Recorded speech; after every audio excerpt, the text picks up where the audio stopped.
First of all, Kelton Talford, could you tell me about him?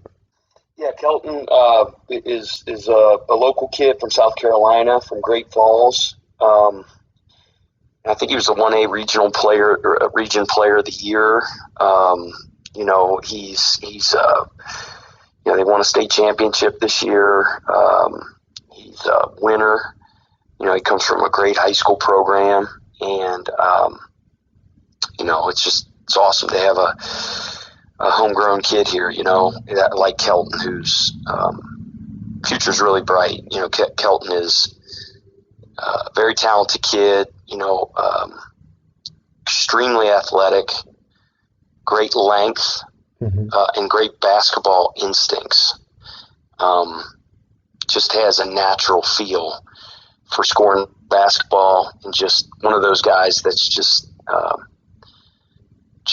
looks so comfortable on a basketball court. Like, even though he's a freshman and he's new, and obviously it takes freshman time to adjust to, the speed of college basketball, and then just schematically picking things up. He just instinctually, he does things, so well that you can't teach. His athleticism he uses to attack the basket, finish at the rim. He's an above the rim player. Terrific rebounder in terms of instincts, like just has a feel.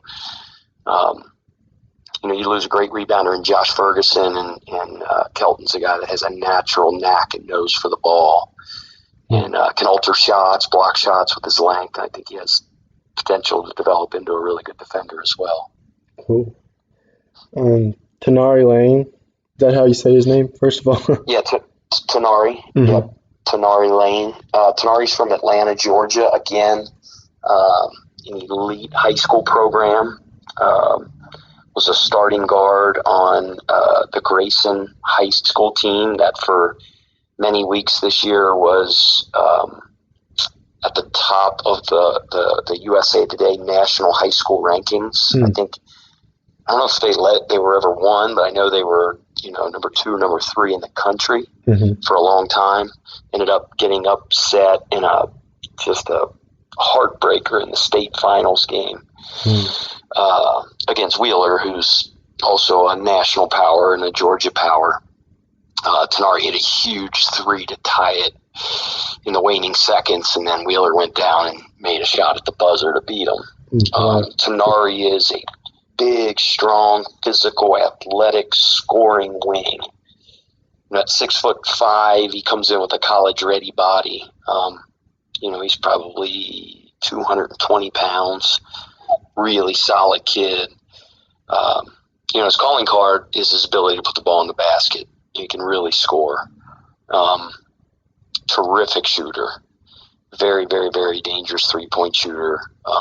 But big, strong, and athletic too. Like, he's a mismatch problem, that can post smaller players and obviously stretch the floor against bigger players. But we're really, really bullish on both of those kids. Can you tell me about Nate Buss? Yeah, so Nate is a walk-on, a transfer from a Division II school in Florida. And he's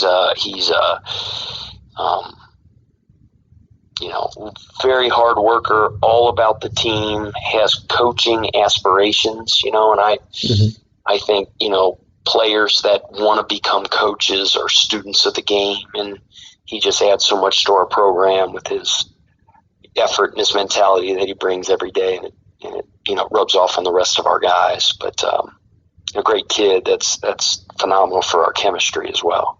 I did want to mention Adonis Arms, because although he's been around for a year, he hasn't played yet. Can you just tell me about him and, what you've seen over the past year with him? Yeah, first of all, his redshirt year was such an advantage for him because, it really allowed him to concentrate on his development, work tirelessly on just improving his overall skill.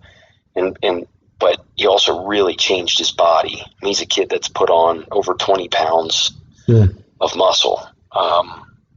and he was always a kind of a long, lanky guy, and now he's added some physicality to his frame, which is just going to help accentuate some of the things he did very, very well already. He's an electric scorer. I think he's as talented of a scorer as we'll have in our league.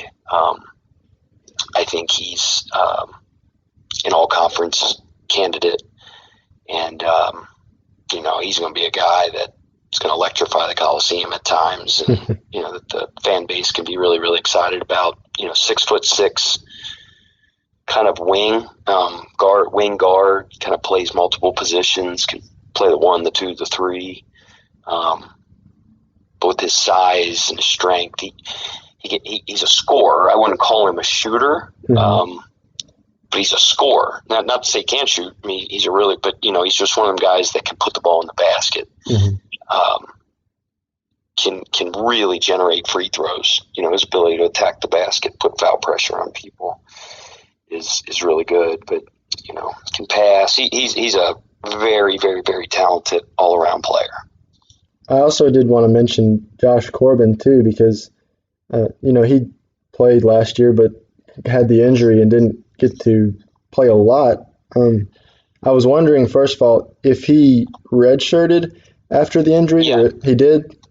Yeah. So he medical redshirt because he played in few enough games where his year won't count.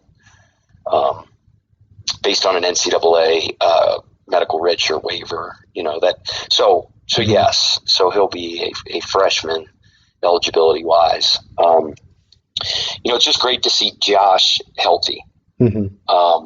He the last 2 years, he's just had some really unfortunate injuries that have kept him from being on the floor. I mean, his high school senior year, he was, preseason All-State in Ohio, and had a freak accident in his first practice of his senior year where came down funny on his arm and just compound fracture of his elbow. He missed the entire senior year and had to have major surgery. So, he didn't really even get cleared from that injury until late last summer to be fully cleared. And then, he starts practice and he's still trying to overcome, get that arm back to 100%. Because it was a significant injury and it was going to take a full year to recover. So he was just kind of turning that corner, and then, he developed a stress fracture, a fracture in his foot. So he had to have surgery and have a screw put in his foot. And, he just felt like he had a rain cloud over his head from an injury standpoint. Right. Freak thing in high school, and then, kind of a freak thing his freshman year. So, the great thing about where he's at right now is he's healthy, we're really starting to see really who he is as a player. I mean, I knew who he is as a player because that's the one I recruited when I saw him in the summer. I mean, he was one of the best shooters in the country. He led the EYBL, which is the Elite Youth Basketball League, Nike's AU circuit, which is the best in the country. He led it 3-point field goals made. So, he seems to be really, really healthy, and you can see the confidence oozing out of him. So, we're expecting a big year out of him. What's it been like staying in touch with these new guys through the last 6 months and trying to help them build, some kind of chemistry with the returning players? Yeah, I mean, for all the craziness going on, and obviously when the tournament got canceled and the guys went home in March, and they were gone until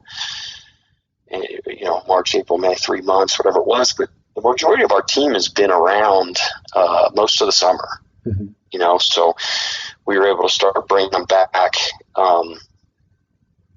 toward right at the beginning of July, and international guys took a little bit longer. Freshmen kind of middle of that month, but from sort of the middle of July, we've been together. There's certain protocols that we had to follow that were, everybody did around the country that were difficult for a while. It was, limited to weight room and conditioning type things where you had to wear a mask, and then we were able to get on the floor from a limited standpoint with proper distancing, wearing masks, and then you could add more people to the workout, and and now it's gotten a lot better, but we have been around each other, so from a chemistry standpoint, I think it's been awesome that those young guys especially, have been around all of our upperclassmen, and we have a lot of them going back all the way till July, August, September, so we've been together getting close to 3 months. You mentioned upperclassmen. With the roster that's so deep, how do you or how much do you expect the new guys to play this season versus next season, after you graduate, a group of really talented players? Yeah, I don't ever think that way, every job is open. Mm-hmm. Every job is open. We start practice and that ball goes up. When I look out on the floor, I don't see freshmen on the back of the jersey, right? I see Telford, and I see Lane, and I see Winthrop on the front of the jersey, and I'm going to play the guys, that give us the best chance of winning. And I don't care if you're a freshman, I don't care if you're a senior, I don't care if you've started 50 games already in your career, you haven't started any. Playing time is earned, and I think that's a hallmark of our program. It's the way with which we compete.